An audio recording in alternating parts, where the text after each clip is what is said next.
እድሜ 35 ነው 30 አጋማሽ ነሽ 30 አመቴ ነው 30 አመትሽ ነው ምን ስሜት አለው 110 ምናምን ኪሎ መሄድ በዚህ እድሜ ምን ስሜት አለው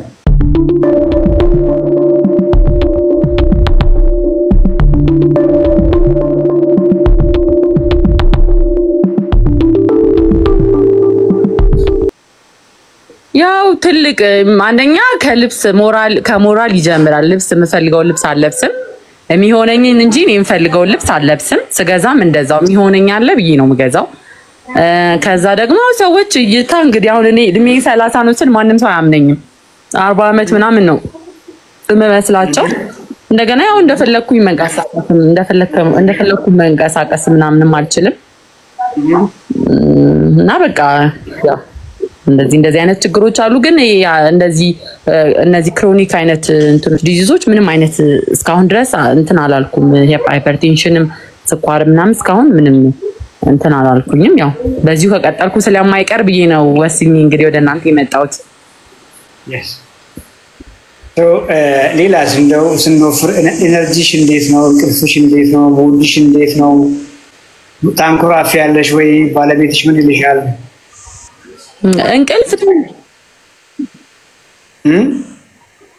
እንቅልፍ ላይ ምንም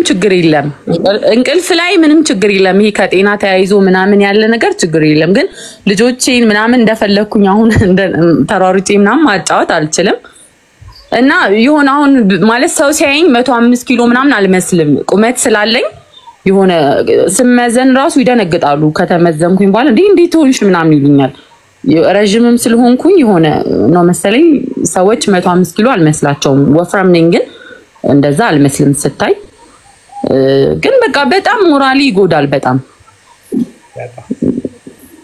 ያኬለው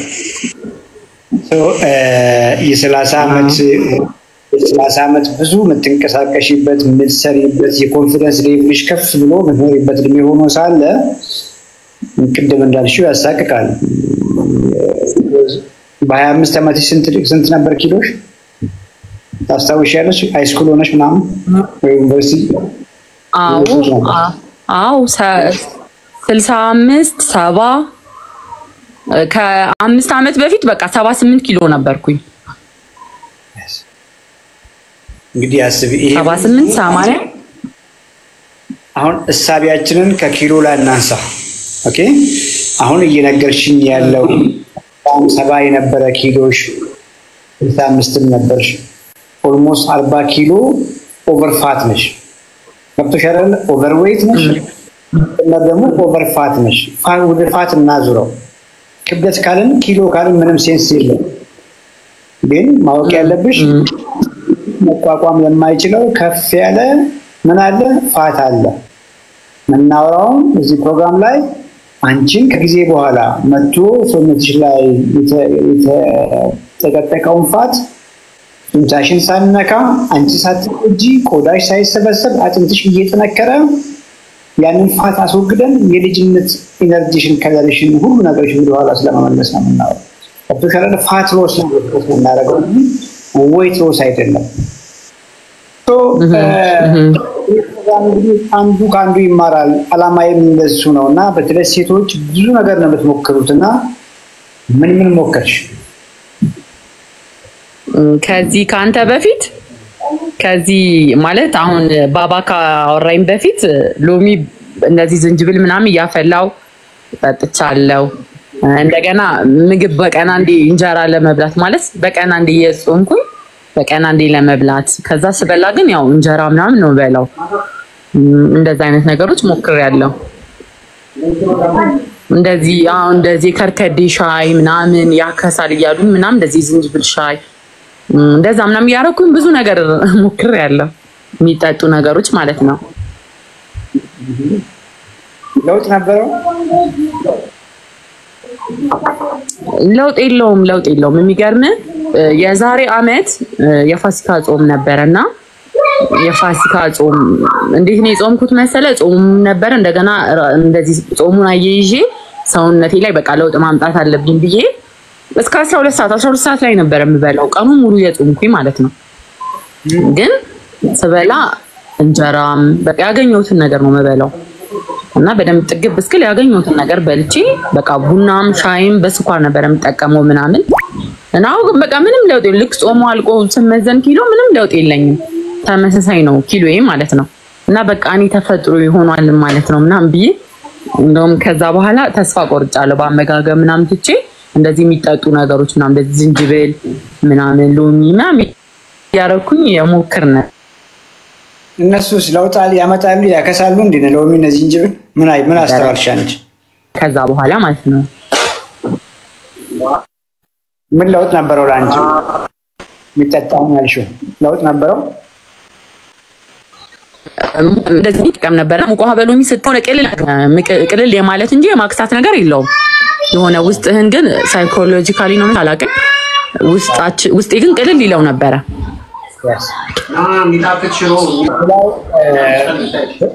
ድምፅ መረብሽ ድምፅ አለ አንተ ጋር ያ ድምፅ መረብሽ ድምፅ አለ።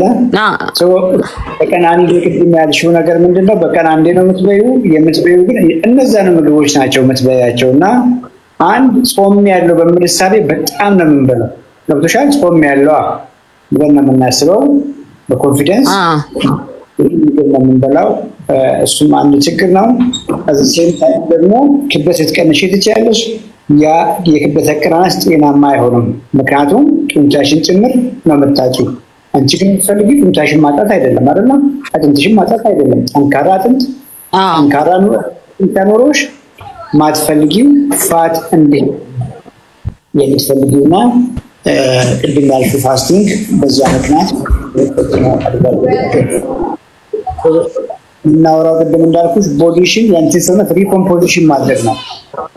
መነስተኛ ፋት ከፍ ያለ ጡንቻ ጠንካራ ሊን ማስሽን ጠንካራ ማድረግ ነውና ያ ደግሞ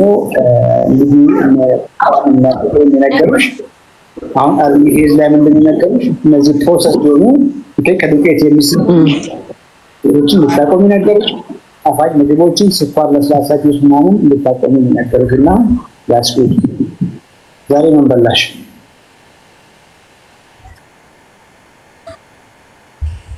ዛሬ ምን በላሽ? ዛሬ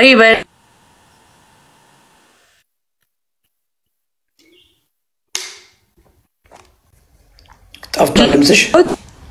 ጠዋት ላይ አሁን 11 ሰዓት ላይ ደግሞ አይሰማም ዶክ? አልሰማም። አሁን 11 ሰዓት ላይ ቱና ዛሬ ቱና ድፍን ምስር የተቀቀለ እና ጥቅል ጎመን የተጠበሰ በኦሊቭ ኦይል ማለት ነው እና እሱን የተጠቀምኩት። ጠዋት ላይ ደግሞ ወደ 4 ሰዓት አካባቢ የተጠቀምኩት ይሄ ቦለቄ የተቀቀለ ጥቁር ጎመን የተጠበሰና በኦሊቭ ኦይል የተጠበሰና አቮካዶ። አሁን 11 ሰዓት ላይ ደግሞ አይሰማም ዶክ? አልሰማም። አሁን 11 ሰዓት ላይ ቱና ዛሬ ቱና ድፍን ምስር የተቀቀለ እና ጥቅል ጎመን የተጠበሰ በኦሊቭ ኦይል ማለት ነው እና እሱን የተጠቀምኩት። ጠዋት ላይ ደግሞ ወደ 4 ሰዓት አካባቢ የተጠቀምኩት ይሄ ቦለቄ የተቀቀለ ጥቁር ጎመን የተጠበሰና በኦሊቭ ኦይል የተጠበሰና አቮካዶ።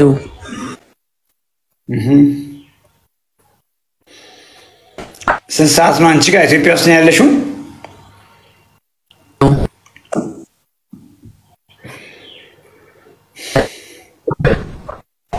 ጠፍቷል ድምፅሽ። ጠፍቷል ድምፅሽ። ጠፍቷል ድምፅሽ። ይሰማሻል? አሁንስ አይሰማም? አሁን ይሰማል። አዎ ይሰማኛል ዶክተር፣ አንተ ይሰማኛል? ቱና ነው የበላሽው ዛሬ? በደንብ ይገባኝ። ስንት ቆርቆሮ ቱና በላሽ?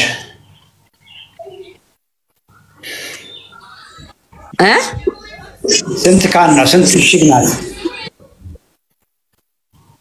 ትንሿ አሽግ ትንሽዬዋ ጣሳ ያ 180 ግራም አካባቢ ነው የምትሆነው። ሌላ ምስርና ቦሎቄ ነው የበላሽው? ሌላ ከዚያ ምስርና ቦሎቄ እና ጥቁር ጎመንና ጥቅል ጎመን። ጾመኛ ነሽ? እና አሳም በልቻለሁ። ኖርማል አሳ የተጠበለ አዎ ጾመኛ ነኝ። ያ ቆንጆ ነው እያረግሽ ያለሽው ነገር ቆንጆ ነው። አሁን early phase ላይ ካርብ ሪስትሪክሽኑ ላይ ፎከስ አድርጊ። ገብቶሻል? ዳቦ ማቆምሽ ጥሩ ነው። እንጀራ ምናምን ለስላሳ ጁስ ማቆሙ ላይ ፎከስ አድርጊ። እችን ጥቂት ሳምንታት ማለት ነውና ከዚያ በኋላ ነው ቀስ እያልሽ የምግብሽን የፋት ኮንቴንት ደግሞ የምትቀንሽው። እንግዲህ እነ ድፍን ምስር እነ ባቄላ እነ ብሎቄ ሳምሃው ፕሮቲን አላቸው፣ ሁላችንም እናውቃለን። ያ ፕሮቲን ግን ብቻውን አይመጣም። ምን አለው አብሮት?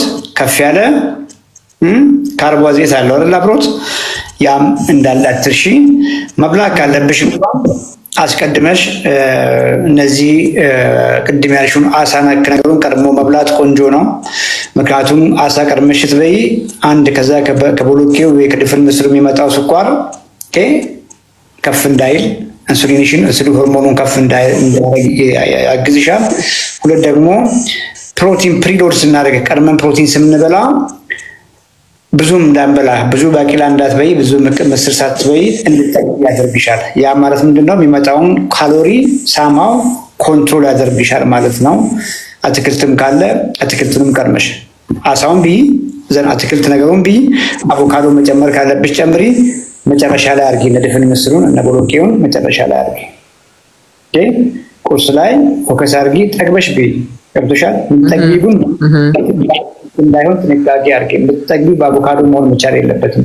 ምትጠግቢው በፊሹ ያለሽ አሁን ኳሊቲ ፕሮቲን ሶርስ እና አሳዎቹ ናቸው። የውቅያኖስ አሳም ይሁን ኖርማል የሐይቅ አሳ ኳሊቲ የፕሮቲን ሶርስሽ እነሱ ናቸው። እነሱ ላይ ፎከስ አርጊ። እነሱን ጠግበሽ ከበላሽ በኋላ እንዳልኩ አቮካዶን ወርሳም ቬጂውን መጨረሻ ላይ ካልጠገብሽና የግድ መጨመር ካለብሽ ድፍን ምስሩን ባቄላውን ቦሎቄ አርጊ።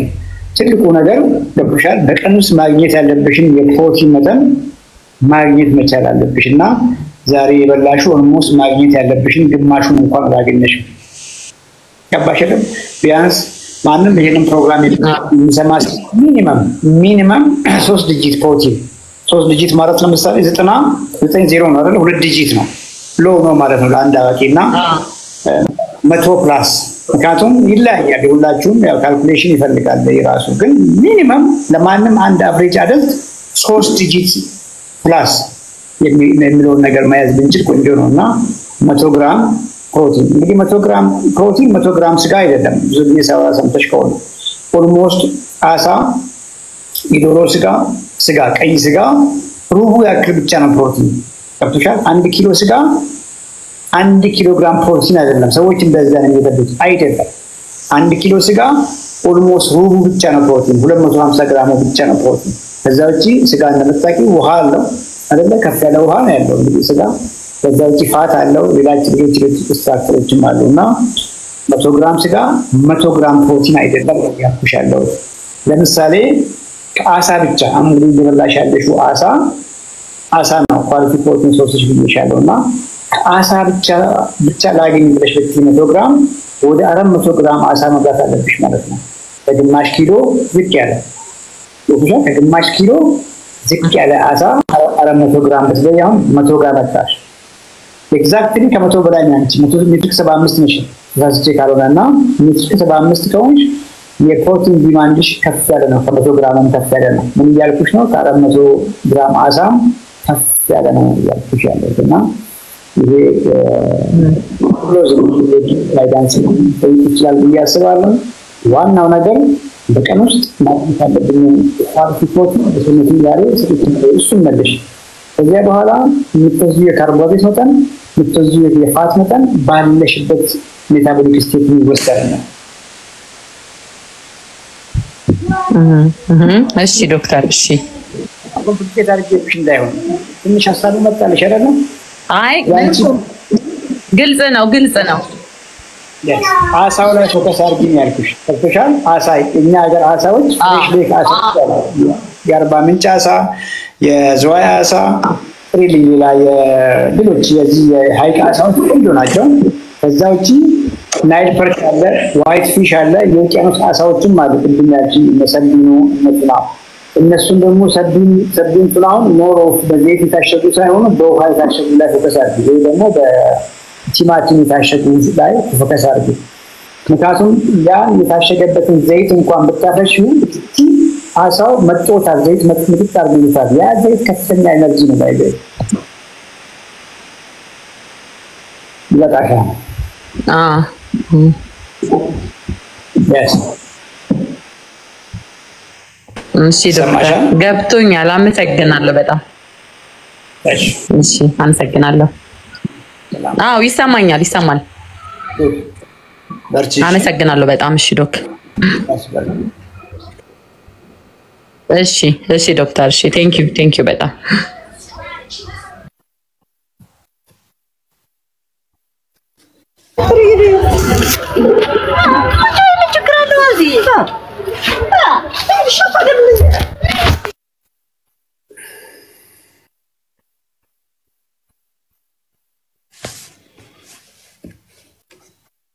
ታህሳስ